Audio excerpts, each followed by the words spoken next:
Assalamualaikum, selamat malam teman-teman semua. Balik lagi di Weekend Learning, Weekend Berfaedah. Tadi sore karena nge-lag jadi nggak ke-save yang waktu live bareng Mas Agil dari Kemenq. Malam ini kita bakal ngobrol santai bareng Mbak Hafidah. Dia temanku yang saat ini kebetulan lagi berkarir di World Bank Group, salah satu anak perusahaannya. Sorry suara si baby. Iya, tadi sampai mana ya? Oh iya, sama Mbak Hafidah. Dia tuh temanku yang saat ini lagi berkarir di World Bank Group di IFC-nya, International Finance Corporation. Dan saat ini lagi tinggal di Boston, jadi makanya sekarang milih jam 8 karena biar di US nggak terlalu pagi banget. Di sana kan jam 8 berapa? Jam 8 pagi, sorry, di sana jam 8 pagi, di sini jam 8 malam. Sebentar, aku undang Mbak Hafida dulu ya.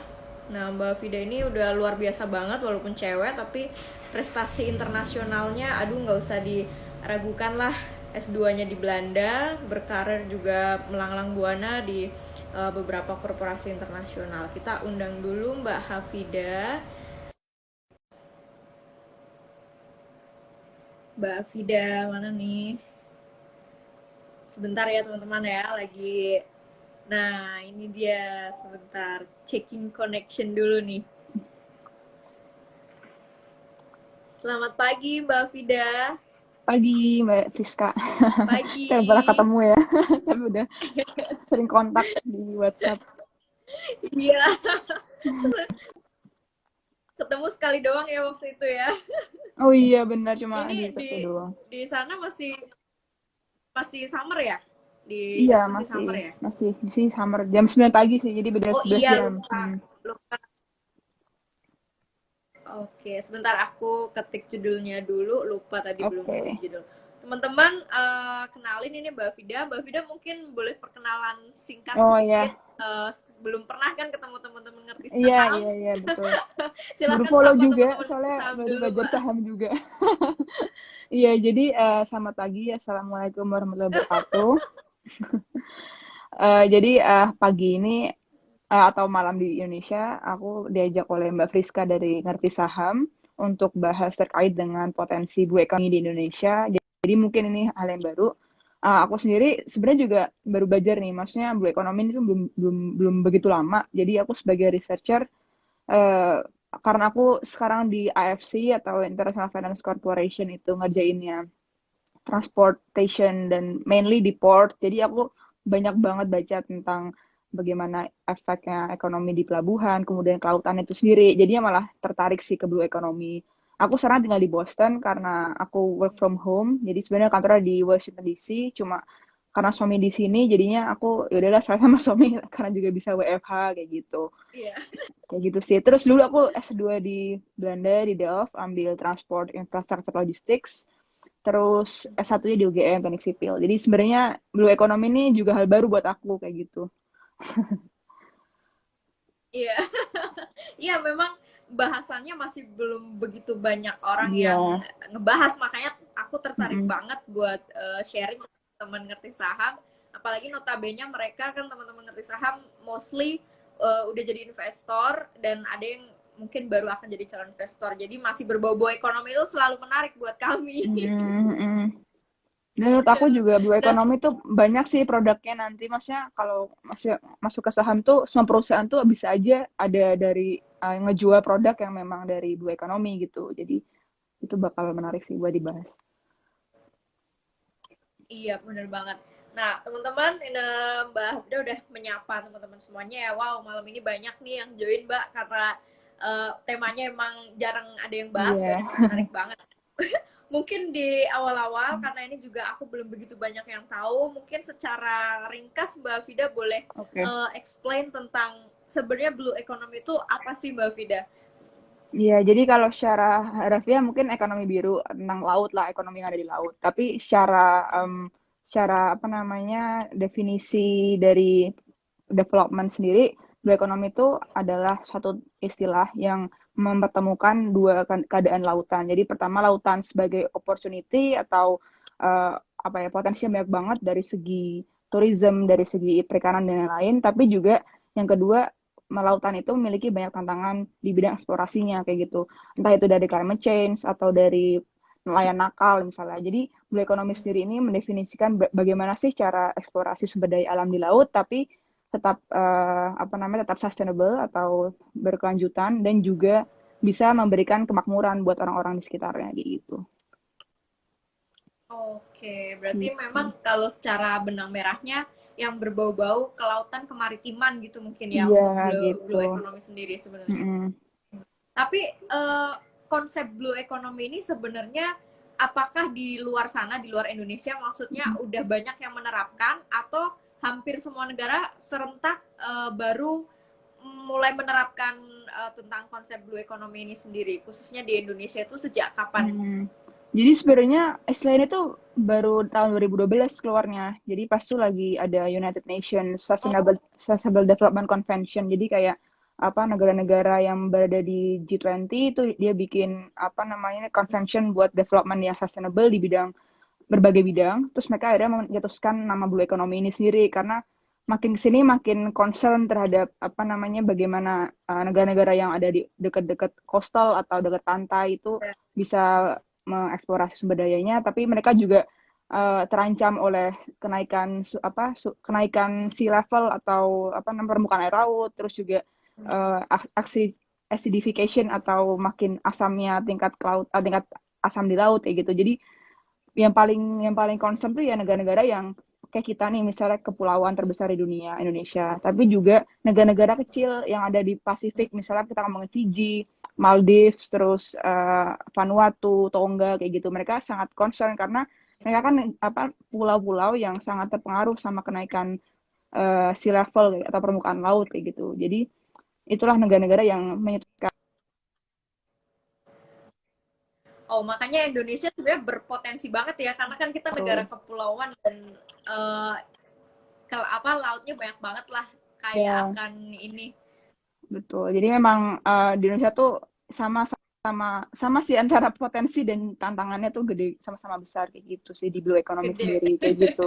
Tapi emang negara-negara lain yang sangat concern sama blue economy itu ya kayak Skandinavia, karena mereka emang ekonominya banyak di salmon kayak gitu, misalnya ngomongin Norwegia atau Denmark, dan juga apa, energi terbarukannya, karena mereka kan emang apa, anginnya itu kan konstan dan kenceng, jadi bisa di-convert ke energi kayak gitu.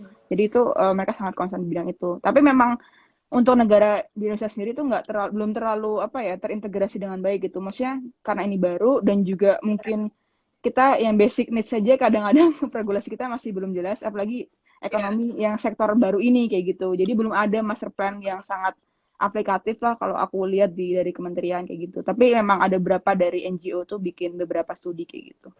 Oke.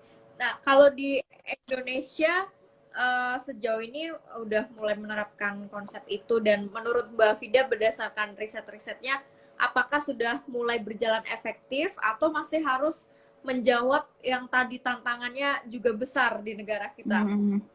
Jadi mungkin kalau kalau bahas itu kita harus ngomongin sektor-sektornya ya. Jadi apa sih sektor Ya. pendukungnya di blue economy? Yang pertama, mungkin teman-teman tahunya secara umum tuh masalah perikanan ya. Perikanan itu kan Ya. ada perikanan air laut, air tawar, terus juga kita ngomongin budidaya juga, budidaya di air tawar dan air laut. Misalnya kalau di air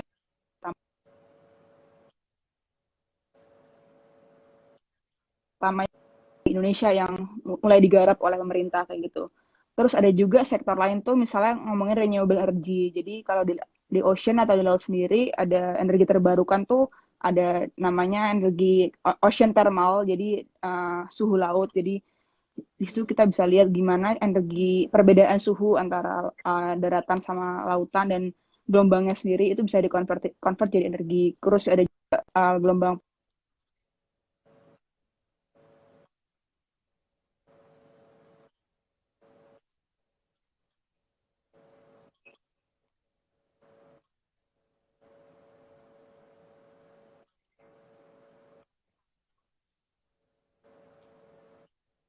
di permukaan lah Mbak di Fida, risetnya. Kayak gitu. sepertinya sinyal sinyal sinyal di sana naik turun ya, kepotong-potong. Barusan jadi nggak begitu jelas. Aku matiin ini Agak apa ya? loading. Kalau sekarang gimana? Oke, sekarang halo. Oke, better. Oke. Better. Oke. Jadi tadi sampai mana ya? Kepotongnya. Tadi Mungkin aku tadi ulang. kepotong dari awal, nggak jelas Oke, kami dengernya. jadi kalau industrinya sendiri ada beberapa industri yang kok dominan tuh kayak perikanan, terus juga apa namanya perikanannya kan paling paling bisa divaluasi dalam ya, rupiah lah ya, karena paling terlihat berapa penangkapannya gitu-gitu. Terus ngomongin juga tentang energi terbarukan. Jadi kalau di Indonesia itu energi terbarukan yang paling masih di riset tuh tentang ocean thermal. Jadi perbedaan suhu di ocean tuh bisa dikonvert jadi energi. Kemudian juga gelombang laut, pasang surut kayak gitu itu bisa dikonvert jadi energi. Terus kita ngomongin lagi marine tourism-nya atau turis pariwisata di yang berkaitan dengan kelautan. Kalau di Indonesia kan emang kita kan di Coral Triangle. Jadi Coral Triangle itu kita berada di pusat biodiversity alam di bawah laut itu terbaik di dunia kayak gitu. Misalnya di Raja Wow. Ampat, di Wakatobi, Wow. terus di Togian Island di Sulawesi misalnya itu salah contohnya. Nah, terus dan kalau ngomong marine tourism kan jadinya banyak hal ya bisa affected penerbangan, sektor Iya, hotel, travel gitu-gitu kan. Terus juga pariwisata ngomongin, juga ya. ya betul. Terus ngomongin oil and gas juga itu salah satunya yang paling utama juga di Indonesia kan. Kita masih banyak ekstraksi oil and gas di offshore. Walaupun emang makin sini kita mencari energi alternatif sih, walaupun jangan tergantung dengan oil and gas kayak gitu. Terus ngomongin juga tentang bioteknologi di marine. Jadi kalau sekarang saya cewek-cewek ini pakai kosmetik kan banyak yang udah nggak pakai parabens misalnya itu kan bisa diganti dengan algae atau ganggang. Terus juga ngomongin vaksin juga banyak yang dicari dari sumber daya laut kayak gitu. Jadi sebenarnya luas banget kalau kita ngomongin bioekonomi, semua Iya, sektor tuh bisa affected kayak gitu. ada dampaknya di hampir semua sektor sebenarnya ya, Betul, kalau betul. blue ekonominya Mm. ini. Dalam pandanganku sih someday kalau blue economy ini benar-benar udah berjalan efektif, itu luar biasa banget sih, snowball effect-nya ke Iya, masing-masing sektor yang ada. jadi ada sih Keren juga ya. riset bahwa misalnya kita sekarang nih GDP atau pendapatan domestik bruto Indonesia kan 1.400 billion dolar atau 1,4 triliun dolar. Itu seperempatnya sendiri udah dari potensi blue economy gitu. Jadi kalau misalnya itu dikembangkan, itu seperempat ekonomi kita tuh kita bisa hidup dari blue economy. Tapi kan emang karena masih banyak regulasi yang perlu dibikin, terus teknologinya juga belum banyak. Jadinya sekarang yang terserap di GDP kita itu baru 6%. Jadi kita masih bisa menambah 19% lagi nih buat ke GDP kita dari dua ekonomi itu Iya. doang kayak gitu.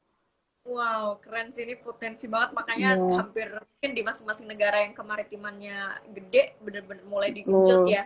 Iya, soal apalagi kalau Ternyata. negara-negara yang emang mereka tadi aku bilang ya, yang benar-benar terancam dengan kenaikan suhu laut, habis itu kenaikan Iya. permukaan laut, mereka tuh benar-benar semangat bikin frameworknya master plan dari blue economy 5 tahun, 10 tahun, 20 tahun ke depan gitu. Sedangkan aku lihat Indonesia tuh walaupun kita berada di kepulauan, tapi kita kan karena terlalu kaya ya, jadi kayak terlalu banyak. Maksudnya kita sumber daya terlalu banyak jadi tuh nggak Iya. menurut aku blue economy itu belum difokusin gitu belum terlalu fokus padahal sebenarnya banyak banget yang bisa diambil kayak gitu.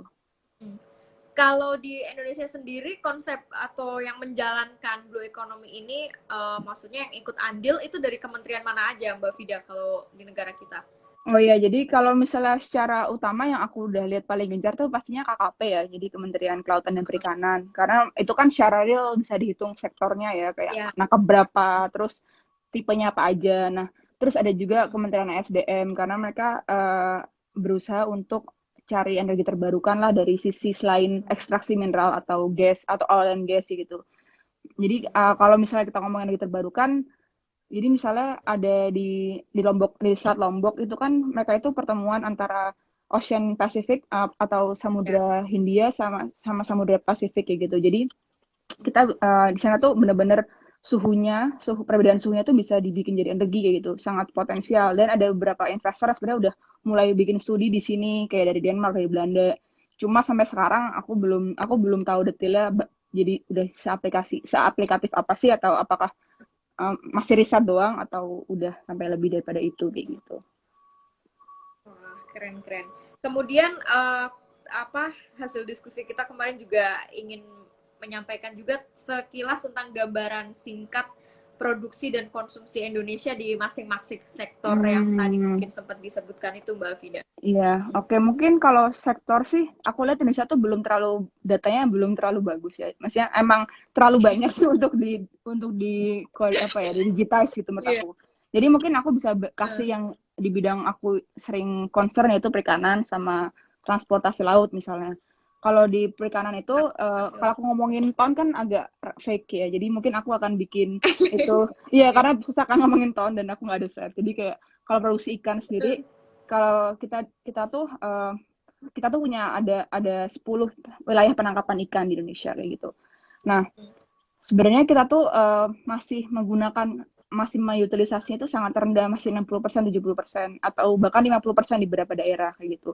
Dan konsumsi kita itu 50 kilogram ikan per kapita. Jadi per tahun per orang tuh makan 50 kilo ikan itu di Indonesia. Itu rata-rata ya.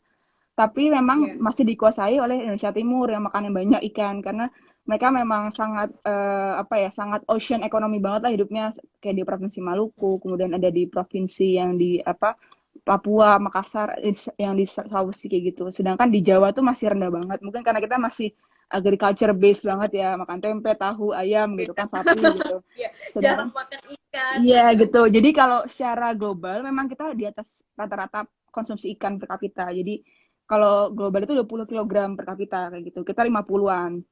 Tapi ya again itu masih belum terefleksi di kecerdasan kita ya. Maksudnya kita udah banyak makan nih tapi ternyata ini nggak nyambung sih. Cuma maksudnya kalau dilihat kan Jepang nih makannya sampai 70 kilogram per kapita, 80. Iya. Mereka sangat cerdas. Emang mereka selain itu kan edukasi juga bagus kan. Jadi menurut aku kalau kita mau dari blue economy ini sendiri tuh bisa ningkatin human capital juga sih menurut aku.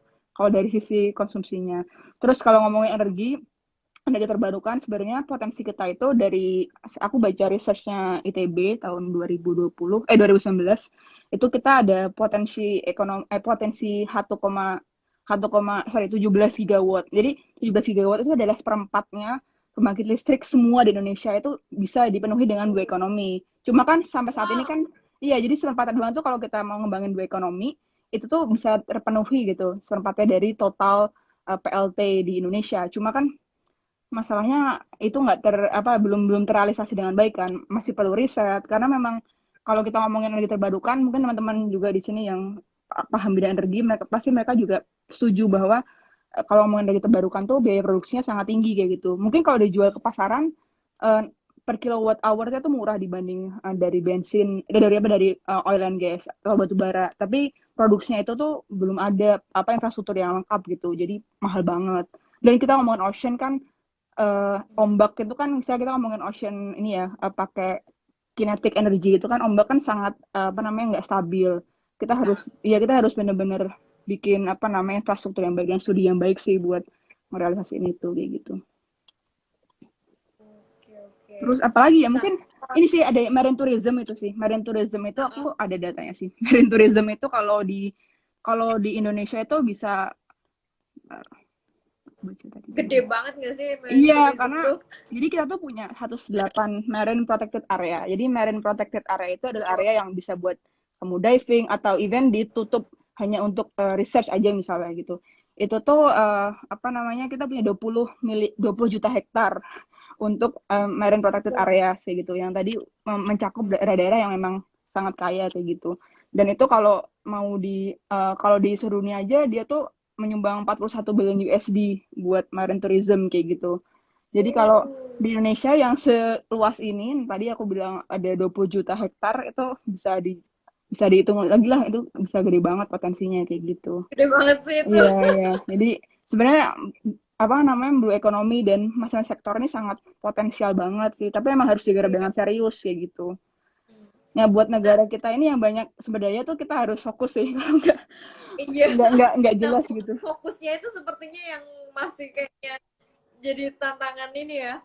Jadi kalau bisa dibilang tantangan terbesarnya itu dari SDM-nya itu sendiri atau dari SDA-nya Mbak Vida? Kalau tantangan tuh banyak banget ya. Jadi kalau mungkin kalau diambil high levelnya tadi pertama ada SDM, terus ada SDA tuh bukan jadi tantangan sih, itu malah jadi potensi kita ya. Tapi kalau SDM itu emang kita kurang banget. Pertama, karena bahkan blue economy researcher aja masih dikit banget di Indonesia. Makanya aku yang bukan orang perikanan, aku bukan orang agriculture, aku jadi ikutan karena memang orang yang concern di bidang itu masih dikit.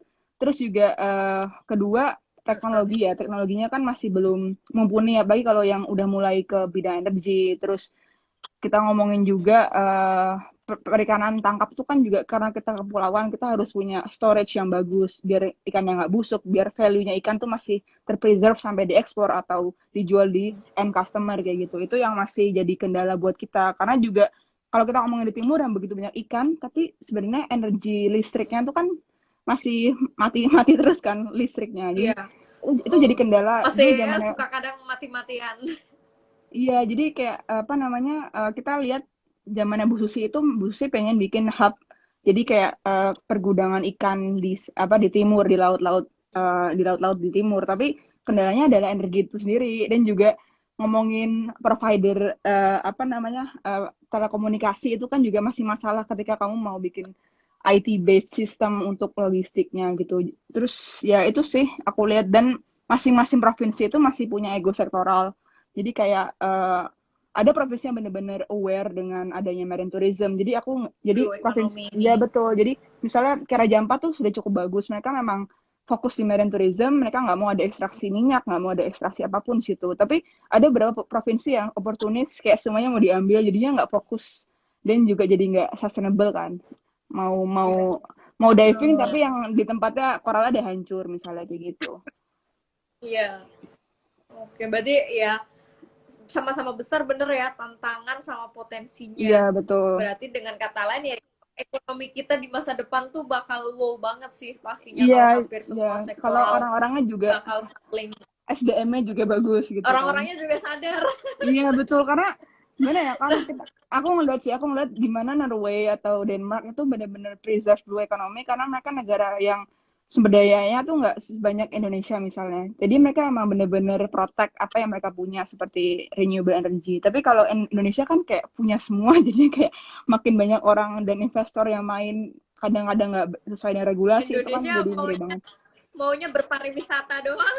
Iya, tapi nggak preserve kayak gitu. Sedangkan kita juga ngomongin misalnya perikanan yang sorry, budidaya yang di air payau, misalnya ngomongin tambak udang. Kadang tuh mereka tambak udang itu ngerusak mangrove atau hutan bakau. Padahal hutan bakau ini nih sangat bagus buat proteksi dari abrasi, erosi dan juga dari misalnya tsunami karena mereka bisa memperrendah gaya kinetik ocean, gaya kinetik gelombang kayak gitu. Sedangkan kalau petambak udang yang masih sederhana kan nggak peduli ya dengan proteksi itu, mereka hanya Iya, peduli oke bulan ini tambak udang returnnya berapa persen gitu kan. Jadi iya, itu itu bener. yang itu yang nggak sustainable kayak gitu sih. Nih, Mbak Bida kayaknya investor di tambak udang juga nih. Iya tapi yang ini ya sustainable, maksudnya yang menggunakan Ya, bakau. Karena sustainable. iya karena tambak udang itu ada yang jadi direstorasi literally dari apa namanya awalnya bakau terus direstorasi habis-habisan, jadinya ngabisin nutrien di dalam tanah. Karena kalau udang itu kan butuh nutrien dalam tanah. Tapi ada juga yang alami kayak di bakau kayak gitu. Yang di bakau ini yang menurut aku sustainable kayak gitu. Karena dia nggak mengganggu akar-akar dari bakau kayak gitu. Iya. Nah, kalau dilihat dari tadi berbagai jenis tantangannya, kalau kami nih sebagai masyarakat awam yang baru mulai mengenal blue economy, sebenarnya bisa atau enggak sih ada yang bisa kami bantu nggak atau kontribusi apa yang sekiranya kalau dari menurut Mbak Fida buat bisa menerapkan si blue economy ini di Indonesia? Hmm. Kalau kami masyarakat biasa ya, maksudnya bukan Iya, iya, lembaga, betul, betul. bukan antar sektoral atau Hmm. antar departemen kementerian atau sejenisnya gitu, dari individunya sendiri gitu, apa yang sekiranya bisa kami lakukan, Mbak? Iya, jadi yang paling gampang itu sebenarnya ya, first thing first itu adalah kurangi sampah plastik. Kenapa? Karena Kurangi sampah iya plastik. betul. Karena kalau kita ngomongin tentang challenge climate challenge-nya itu, pertama ada tadi aku bilang semakin banyaknya semakin asamnya lautan, jadinya ikan-ikan pada nggak bisa hidup lagi di apa namanya di area itu. Terus juga semakin banyak plastik yang membuat para koral, para ikan ini rusak. Itu kan 50% dari daratan kayak gitu. Jadi itu bener-bener paling simpel, hal paling simpel adalah ngurangin sampah plastik. Bahkan aku pun juga sampai sekarang bener-bener berusaha untuk ngurangin itu gitu. Maksudnya aku juga nggak sempurna bener-bener no plastik, Iya, tapi ya. bener-bener berusaha untuk ngurangin itu gitu. Dan untungnya kan emang kalau di US udah jarang banget kalau belanja pakai Ya. plastik kayak gitu, dan aku pasti bawa sendiri gitu. Terus yang kedua, ini sih banyak-banyakin konsumsi, maksudnya Ikan. dukung dukung ya dukung dukung dukung apa namanya dukung ikan, konsumsi ikan itu, karena menurut aku itu paling paling direct efek ke para nelayan ikan yang sebenarnya banyak juga kan yang, tapi kalau kamu bisa makan langsung di laut, langsung di pinggir laut itu kan udah nggak mengurangi cukong-cukong ikan gitu ya. Jadi itu cukup cukup generate banyak ekonomi di sana. Terus banyak-banyakin wisata-wisata tourism yang di marine base, karena itu kan ningkatin ningkatin pendapatan, walaupun sekarang agak susah ya karena COVID kayak gitu. Tapi mungkin Iya. mau staycation di pulau apa gitu, misalnya kan salah satunya kayak gitu. Terus juga proteksi ini sih plantasi mangrove bakau kayak gitu. Jadi mungkin teman-teman ada yang tahu kalau dekat rumahnya apa ada investment, mungkin mereka mau investment tambak udang yang sebenarnya itu nggak sustainable, itu ya coba cari yang investmentnya lebih sustainable kayak gitu. Soalnya kayak aku ngerasa makin kesini kan orang makin cuan-cuan tapi sebenarnya nggak paham nih apa nih yang bisa Iya. terjadi di lapangan kayak gitu sih. Benar, benar, benar. Nah, Soalnya kalau boleh sharing nih, barangkali aku juga penasaran investment misal kayak seperti di tambak udang kayak tadi itu yang sustainable itu seperti apa? Karena aku cuma ngelihatnya kalau tambak yang di pinggir laut atau orang-orang yang pada nambak, yaitu tambak iya ikan, tambak betul. udang segala macam yang kayak gitu. Jadi nggak bisa bedain mana yang sustain Iya sama sih, enggak kalau dari itu emang kacamata doang. betul betul. Kalau untuk orang-orang yang masih awam, dulu juga aku masih awam, jadi aku nggak ngerti bedanya nambak udang yang di pinggir laut dan di bakau dan yang benar-benar di daratan.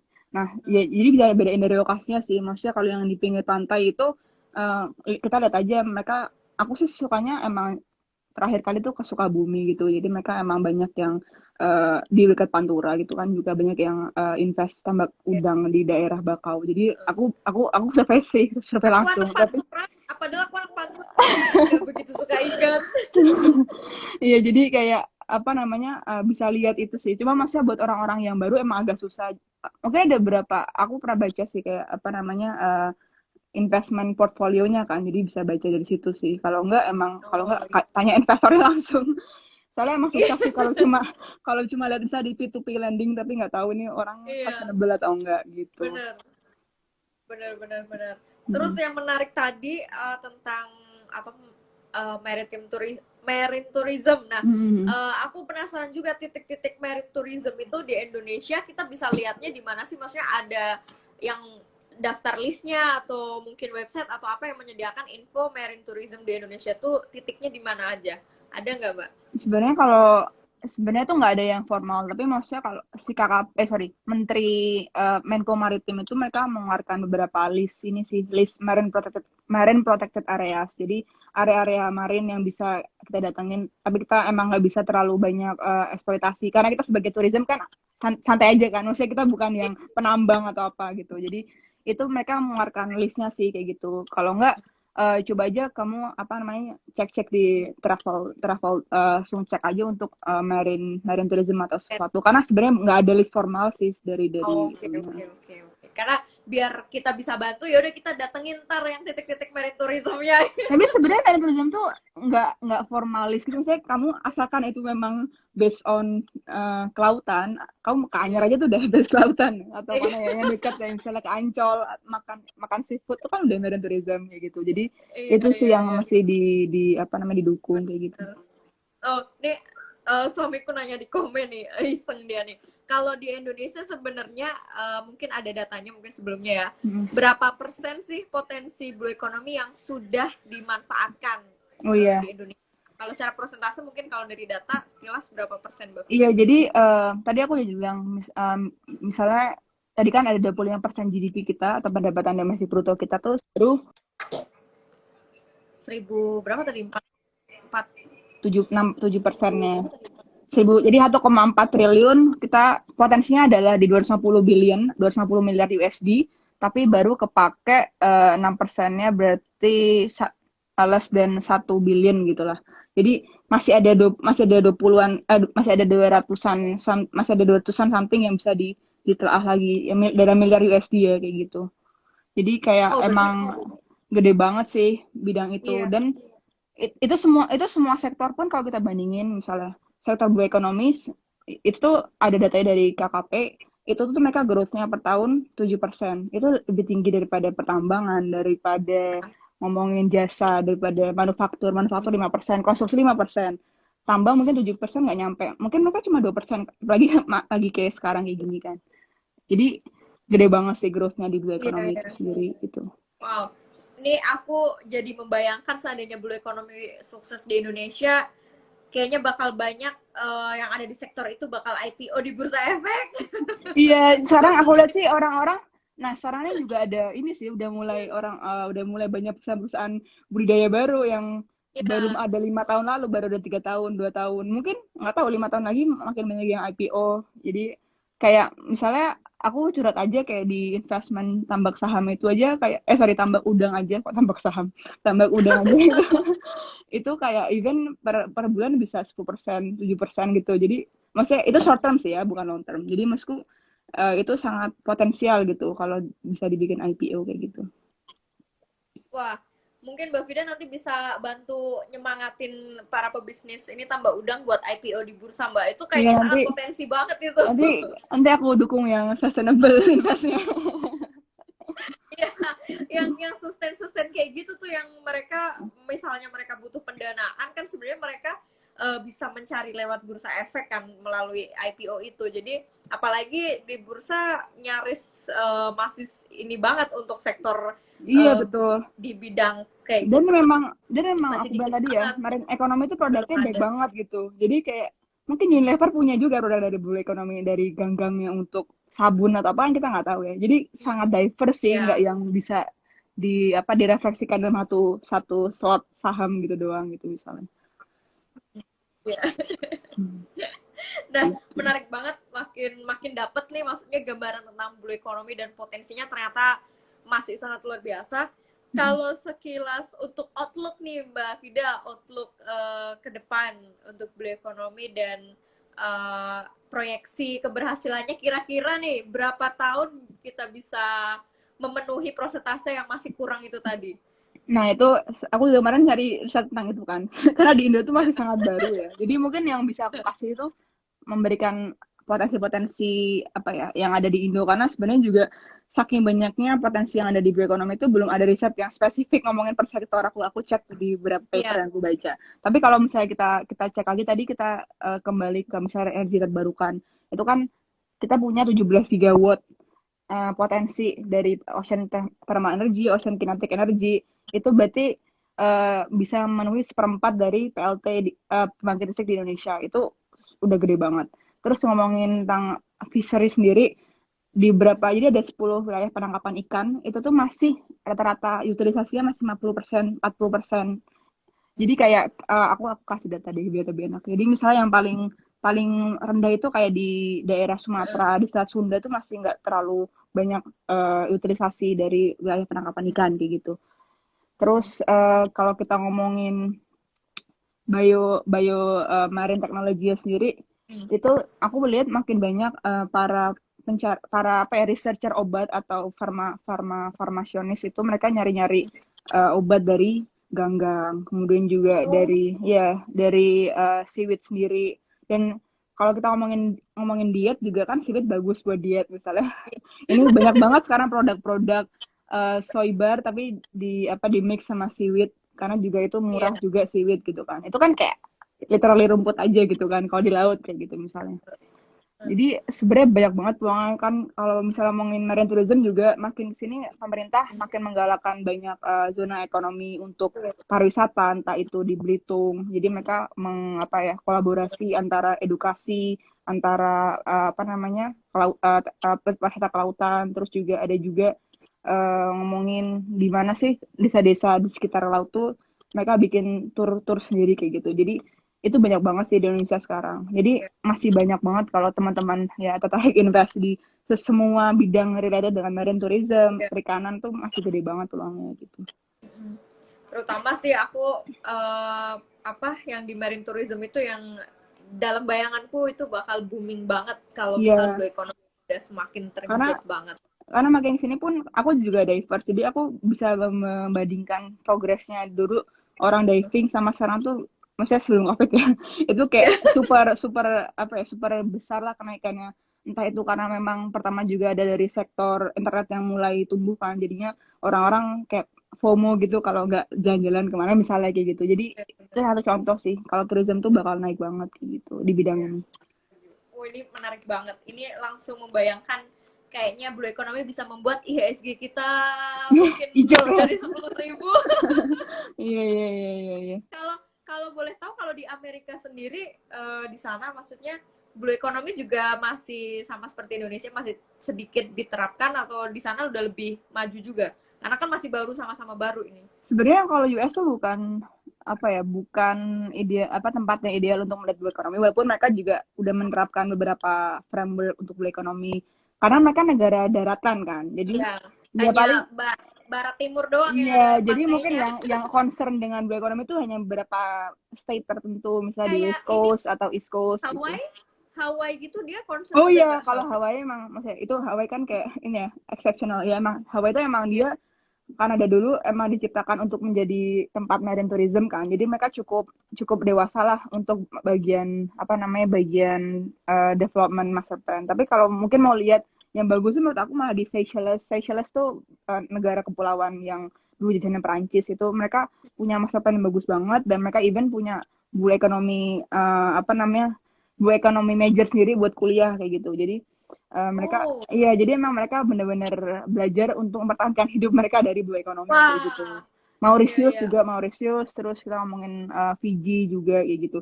Indonesia sendiri sih sebenarnya apa namanya, kita negara kepulauan terbesar, tapi juga menurut aku masih masih meraba-raba lah dalam framework ini gitu. Karena menurut Iya, aku Indonesia tuh terlalu banyak pulaunya, dan masing-masing pulau tuh punya banyak potensi kan. Jadi menurut aku untuk iya. bikin framework yang tepat per Hmm. provinsi itu tuh harus harus benar-benar bagus sih risetnya. Soalnya kalau enggak bisa beda-beda kan, kayak perikanan di sana tuh yang tuna, perikanan yang di sini yang air tawar, air laut kayak gitu misalnya. Benar-benar. Wah, keren nih, aku dapat banyak ilmu baru.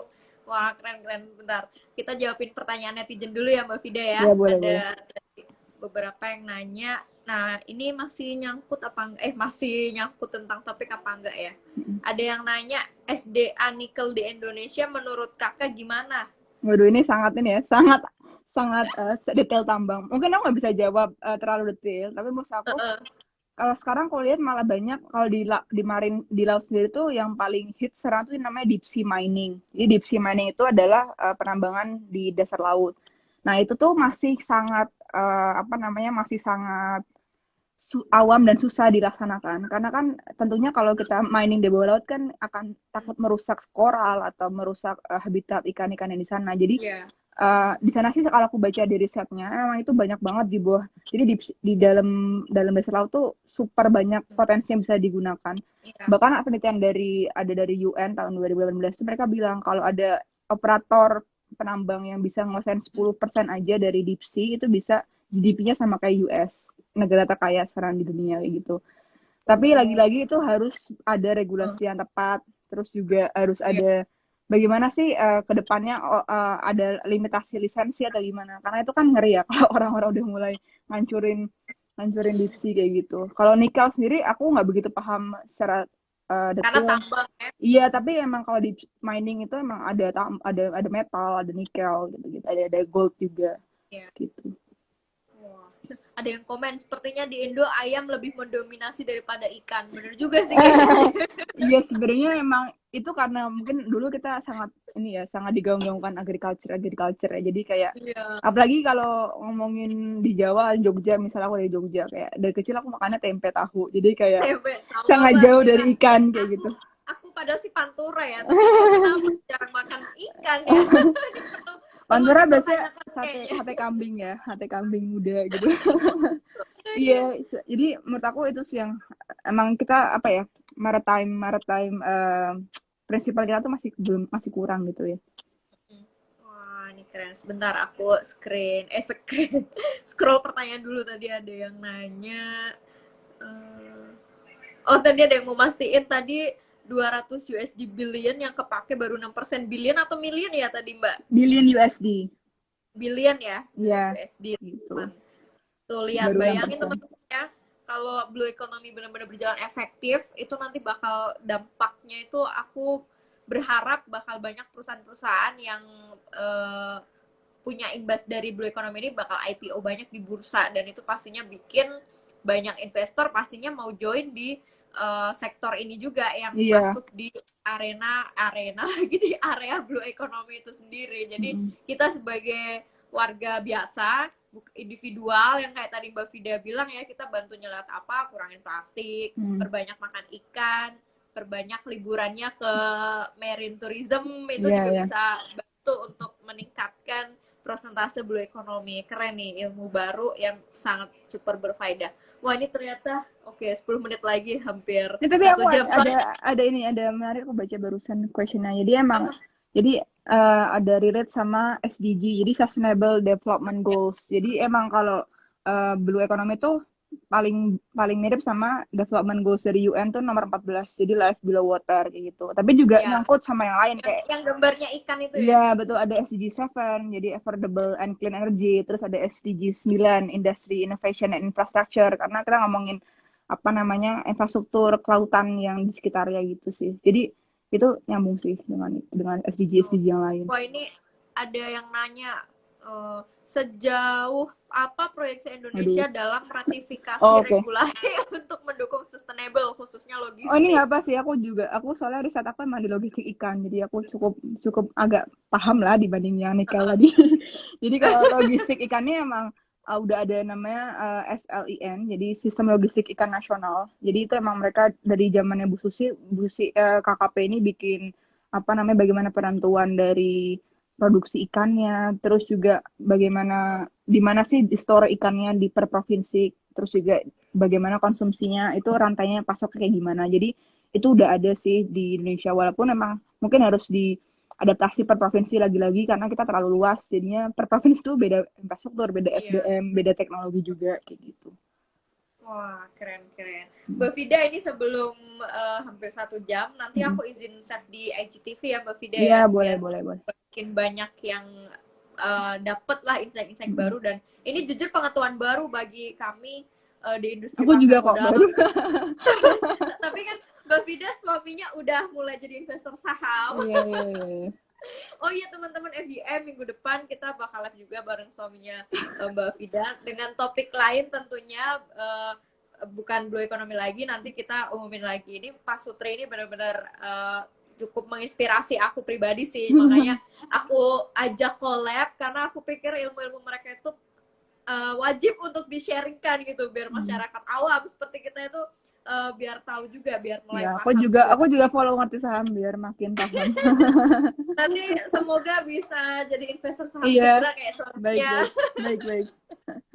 Atau mungkin nunggu nanti ya ketika ada perusahaan-perusahaan yang dari bidang tadi ocean gitu, mereka IPO banyak tuh di situ. Kayaknya Mbak Vida berpotensi jadi investor besar di situ nanti.